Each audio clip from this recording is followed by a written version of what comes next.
BTR हालामनि थाखाय मोनसे गोजोनथाव आरो गोग्गाथाव खौरां।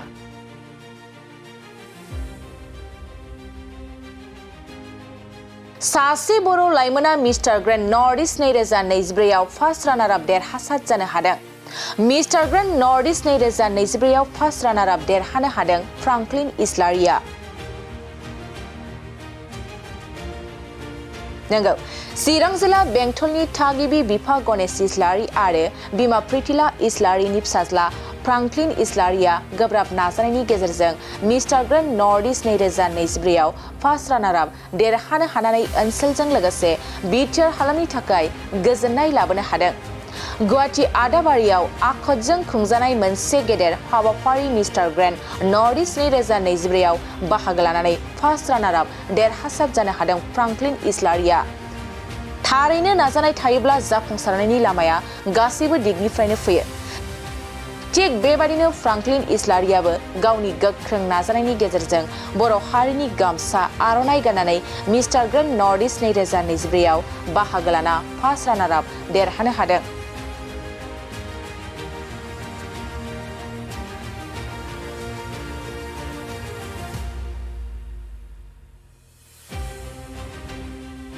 मख'नो गोनांदि बिथां फ्रांकलिन इस्लारिया एचएस आव फरायनाय समनिफ्रायनो मडेलिंआव बाहागो लादोंमोन। नंगौ, थारैनो बिथाङा बर' हारिनि गाननाय जोमनायजों मडेलिं खालामना देरहासार जानो हानानै हारिनि गेजेराव मोनसे फोथायनाय लाबोनो हादों जे बर' हारिनि गाननाय जोमनायजोंनो मडेलिं खालामनानै जों हारिखौ बुहुमनि गेजेराव सिनायथि होनो हायो। दानिया फैदो मिस्टार ग्रेन्ड नर्थ इस्ट 2024 आव फार्स्ट रानार आप देरहानो हानाय फ्रांकलिन इस्लारिया बड'लेण्ड बुब्लिनि गाहाय सुजुगिरि राकेश रामसियारिनि जर'खा खौरांनि नाजानाय गेजेरजों थायोब्ला जाफुंसारनायनि लामाया गासिबो दिगनिफ्रायबो फैयो। थिग बेबायदिनो दिनै नोंथांमोननो सासे लाइमोन जाय लाइमोना दिनै north east mister north east जे बादायलायनाय थामहिनबा मडेलिं दिन्थिफुंनायाव फार्स्ट रानार आप मोननो हानाय सासे लाइमोनजों नोंथांमोननो बड'लेण्ड बुब्लिनि गेजेरजों फोरमायनो थाखाय आखायाव लादों। दा फंबाया माबे समाव बिथाङा बे समाव नैबे देरहासारनायनि सिगाङाव बबे जायगायाव बाहागो लादोंमोन आरो बे समाव बिथांनि जाफुंसारनायनि आन्दोआव मा दं नोंथांमोननो बड'लेण्ड बुब्लिनि गेजेरजों मोनथिगोन। नंगौ, बे समाव आङो दङ चिरां जिल्लानि बेन्दोङाव थानाय बेंटल टाउननि साखाथियावनो बे समाव दङ। नोंथांमोननो फोरमायगोन बा दिनैनि मोगा-मोगि आयदानि गेजेरजों नोंथांमोनजों बड'लेण्ड बुब्लिनि गेजेरजों फोरमायनो थाखाय आखायाव लादों। बिथाङा मिस्टार ग्रेन्ड नर्थ इस्ट 2024 आव फार्स्ट रानार आप बिथाङा मोननो हादों।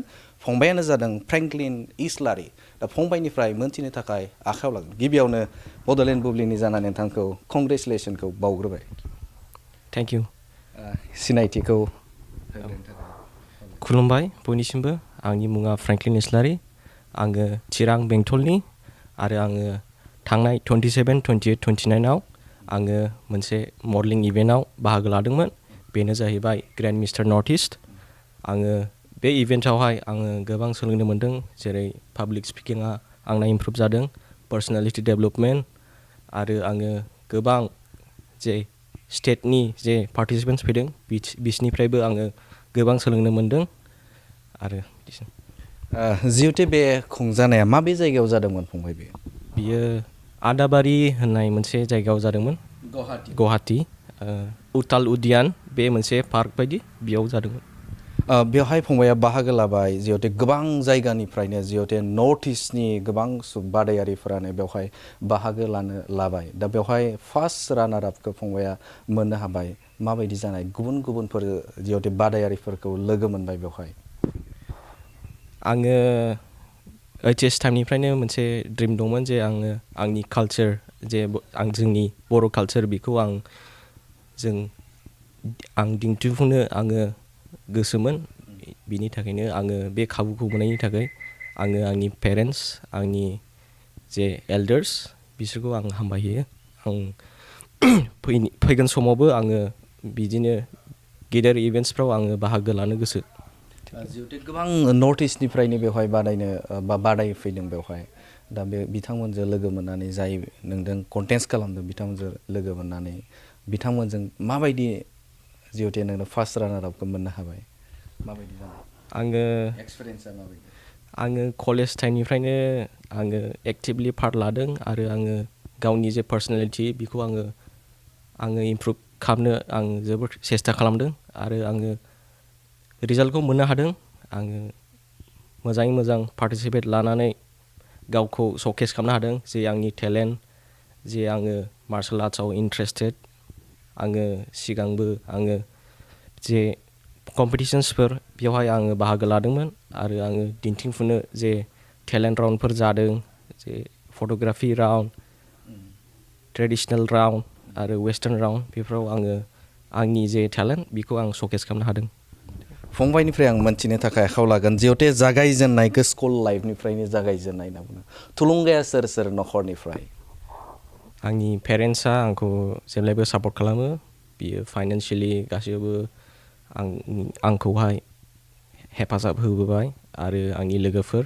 बिसोर आंखौ जेब्लायबो थुलुंगा होयो आरो आंनि नेबरनिनो आबौमोन आबौ कहेन बिथाङाबो आंखौहाय अलवेज थुलुंगा होदों आरो आङो दासिमाव बे पजिसनाव दङ आरो आङो फोथायोदि आं फैगोन समावबो आङो बांसिन आचिभ खालामनो हागोन होननानै माबेयाव बाहागो लानाय फंबाया जिहेथे नैबे आदाबारियाव जानाय गुवाहाटीनि आदाबारियाव जानाय जिहेथु मिस्टार ग्रेन्ड नर्थ इस्टआव जिहेथु फार्स्ट रानार आप मोनबाय बेनि आवगायाव बा सिगाङाव माबे जायगायाव बा इभेन्ट्सफोराव बाहागो लानो आङो गिबियावनो आङो मडेलिं जे कम्पिटिशन बियो बेंटल कलेजाव जादोंमोन आङो होमबा HS आव दंमोन आङो बेवहाय सेलेक्ट जादोंमोन बेवहाय साबासो पार्टिसिपेन्ट्स दंमोन बेंटल HS कलेजाव बेयाव आब' मनालिसाबो दंमोन जे बियो दा गिदिर एक्ट्रेस जानानै दङ आरो आंनि लोगोफोरबो दंमोन बिब'फोरबो दंमोन दा बेहाय गिबियाव बे मिस्टार ग्रेन्ड नर्थ इस्ट 2024 दा बेवहाय आदाबारियाव जानाय जे पार्टिसिपेन्टफोरा थामहिनबा बेवहाय इभेन्ट्स जानाय बेवहाय सोर लांनाय बा सोरजों थांफानाय आंनि काजिना आंखौ हेल्प खालामदों आंनि काजिननि जे सिनियर बियो बे इभेन्टनि ग्रुमारमोन बियो आंखौ फोरोंदों सासे ग्रुमार बिनि मुङानो जाहैबाय पुरन्दर सरगियारि बिथाङानो आंखौ गाइड खालामदों माबायदि जायो जिहेतु बर'नि लाइमोनफोर गोबां दङ बर' हारिनि लाइमोनफोर दङ दा बे बिथिंजोंबो जे बुहुमाव सिनायथि जानायनि मोनसे लामा होननानै बुंगोन नामा औ जोंनि जे बर' लाइमोनफोर बिथांमोना ससियेल मिडियाफ्राव नुगासिनो जोङो जे बिसोरो ट्राइ खालामगासिनो आरो फैगोन समफ्रावबो आं फोथायोदि जोंनि जे बर' लाइमोनफ्रा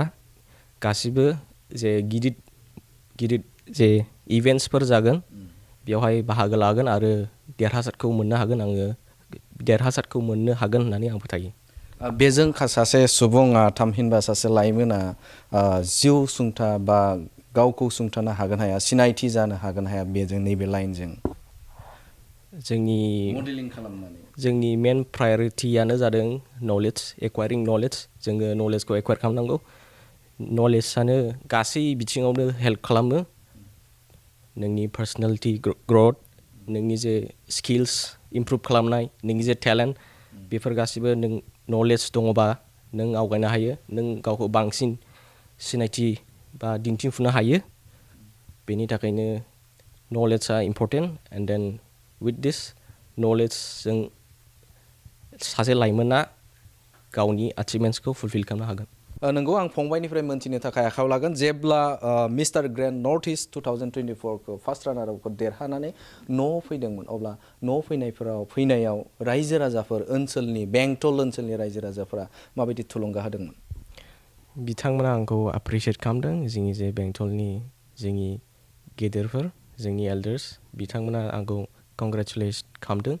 आरो आंनि लोगोफोर आंनिनो बिदा बिब'फोर बिथांमोना आंखौ कंग्रेचुलेट खालामदों आरो बांसिन इनकारेज खालामदों जे आङो बांसिन आं एचिभ खालामनो हायो आरो थांनाय बे निउ इयारनि जे प्रग्राम जादों जोंनि गिर्जायाव बिथांमोना आंखौ बेयाव बरायदों आंखौ आर'नाइ गानहोदों आरो कंग्रेचुलेट खालामदों आरो आंखौ फेलिसिटेट खालामदों गोसोआ माबायदि मोननाय जेब्ला थुलुंगाखौ बा फंबायखौ बरायबाय बे बरायनायाव माबायदि मोननाय आङो जोबोर मोजां मोनदों जे आंनि जे देरहासारनाय आंनि जे बिमा बिफा गिर्जानिनो गासिनबो आंखौ कंग्रेचुलेट खालामनायनि थाखाय आङो बिथांमोनखौ हामबाय होयो बिथांमोना जे इनकारेजमेन्ट आंनो होदों आरो आङो जे अनारखौ होबाय आङो बेखौ लानानै जोबोद गोग्गा मोनदों आरो आं बांसिनै बांसिन आं फिउचाराव आङो पार्टिसिपेट लानानै बांसिनै आङो देरहासारखौ आङो लाखिगोन होननानै आं फोथायो आरो आङो विनारखौ नेक्स्ट टाइम लाखिगोन होननानै आं फोथायो। फंबायनिफ्राय आं मोनथिनो थाखाय आखायाव लागोन जे फंबाया जाखिनि बेवहाय देरहासारनो हाबाय दा बेनि आवगायाव गुबुनफोर जायगाफोराव बेफोरबायदि नैबे प्रेक्टिसनि थाखाय ट्रेनिंफोर लादोंमोन नामा जे मडेलिंनि थाखाय? आङो जेबो ट्रेनिंफोर लानाय जायाखै आङो डाइरेक्टलि बिदानि थ्रुयै आङो बेयाव पार्टिसिपेट लानाय जादों।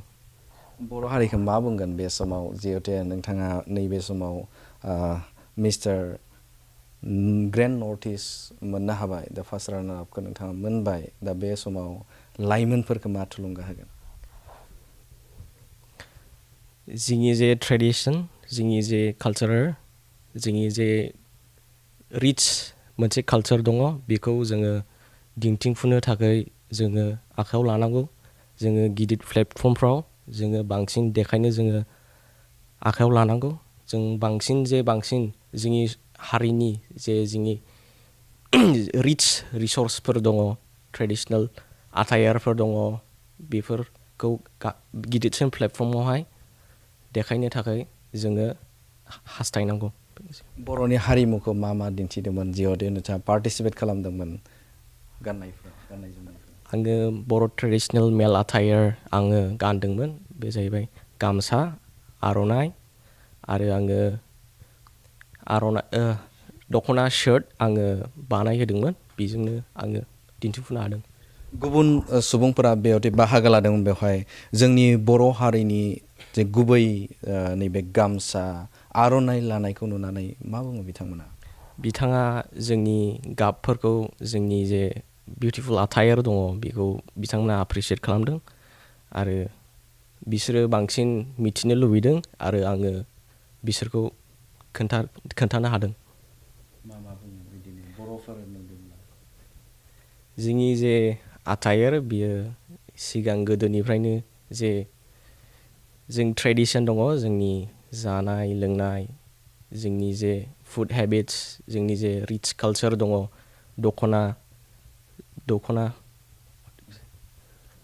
दख'ना आर'नाइ गामसा बेफोरखौ जोङो गानो गोदोनिफ्रायनो बेफोरखौ बिथांमोना अथेन्टिक मोनदों बिथांमोना बांसिन मिथिनो लुबैदों आरो आङो बिसोरखौ खिन्थानो हादों। बिथाङानो जादों फ्रेंकलिन इस्लारि दा फंबायनिफ्राय जों गोबां बाथ्रा मोनथिबाय थादों आरोबाव मोनथिनो थाखाय आखायाव लागोन जे बे समाव फंबायनिफ्राय आं मोनथिनो थाखाय आखायाव लागोन जे फंबाया जिहेतु नैबे समाव बावैसो सानाव जिहेतु जानाय जे हाबाफारि थामहिनबा नैबे मिस्टार ग्रेन्ड नर्थ इस्ट बेवहाय बाहागो लाबाय इयुन नोजोरा माबायदि जागोन? आङो बांसिन आं ट्राइ खालामगोन जे गिदिर इभेन्ट्सफोर जागोन फिउचाराव आङो बेयाव पार्ट लानो आं गोसो आरो आङो आंनि कालचारखौ देखायनो आरो आंनि टेलेन्टखौ देखायनो आङो गोसो। फंबायनि इयुनखौ नोजोर बोनानै बे समाव बड'लेण्ड बुब्लिनिफ्राय बेस्ट उइसेसखौ बिथांनो हरबाय।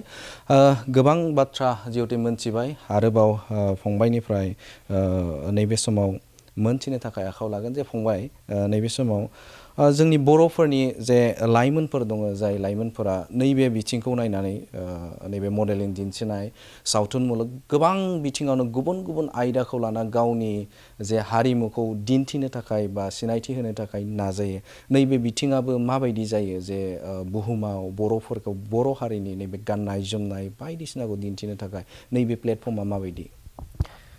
जोंनि जे इण्डिया जोंनि कान्ट्रि बियो मोनसे डाइभार्स कान्ट्रि बेयाव गोबां ट्रेडिसन रिलिजियन आरो हेबिट्सफोर दङ बेयाव जोंनि बर' हारिया मोनसे रिच रिसर्स जानानै दङ दा थ्रु फिल्मस थ्रु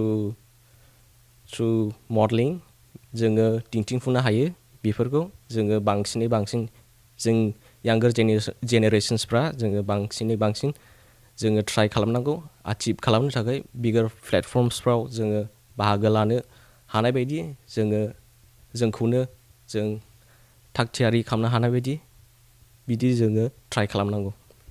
ओनसोलनि सुबुंफोरा माबायदि थुलुंगा होयो जेब्ला फंबाया नैबे बान्थाखौ मोननो हादोंमोन? ओनसोलनि रायजो राजाफोरजों लोगोसे नोंथांमोननि न'खरनि सुबुंफोरा माबायदि थुलुंगा होनाय नैबे एचिभमेन्टखौ मोननो? मोनसे भट कम्पिटिशन्स दंमोन, बे भटिं सिस्टेम दंमोन। बे भटिंआव आंनि लोगोफोर, आंनि सिनायनाय फेमिलि मेम्बार्स, ओनसोलनि जोंनि लकेल्स बिथांमोना आंखौ सापर्ट खालामदों लाइक्सआवहाय, आरो आङो हाइएस्ट लाइक्सखौ आं मोननो हादों बे इभेन्टआव। आङो 2.5K आङो भिउस मोननो हादों आरो अबाउट 560 बिदि लाइक्स मोननो हादों। नैबे समाव जेब्ला देरहासारना फैबाय, थामहिनबा नैबे फार्स्ट रानार आपखौ मोनबाय, रायजो राजाफोरा मा बुंनाय, न'खरनि खाथि सुबुंफोरा मा बुंनाय, ओनसोलनि बेंटल ओनसोलनि सुबुंफोरा मा बुंनाय? बिथांमोना जोबोर खुसि मोनदों आंनि एचिभमेन्टखौ। बिथांमोना जे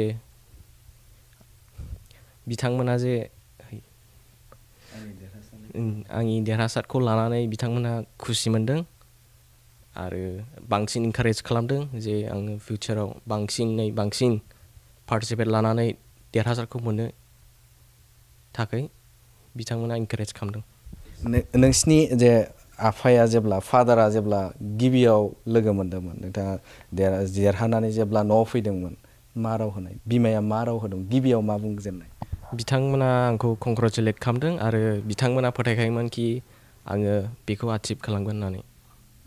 नंगौ, बिथाङानो जादोंमोन फ्रेंकलिन इस्लारि, जाय मिस्टार ग्रेन्ड नर्थ इस्ट 2024आव बिथाङा फार्स्ट रानार आप मोननो हानाय। फंबायनिफ्राय गोबां बाथ्राखौ मोनथिनो मोनबाय। फंबाया बे समाव बुंथिदों जे बर' हारिनि जे नैबे गाननाय जोमनायजों लोगोसेनो बर' हारिनि माखासे बिथिङाव नैबे मडेलिं खालामनानैबो जे हारिखौ सिनायथि होनो हानायनि बेबो मोनसे लामा होननानै फंबाया बुंथिदों आरो ओनसोलनि सुबुंफोरा बे आयदाखौ लानानै गोबां रंजाखांनाय, थामहिनबा बे समाव मदद होनायखौबो फंबाया बुंनायखौ नुनो मोनदों। बे समाव नोंथांमोननो बड'लेण्ड बुब्लिनि गेजेरजों जर'खा बाथ्राखौ नोंथांमोननि गेजेराव बे समाव फंबाय फ्रेंकलिन इस्लारि जों दान्दिसे लानाय आयदाखौ नोंथांमोननि गेजेराव होबाय। गोजोन्थों।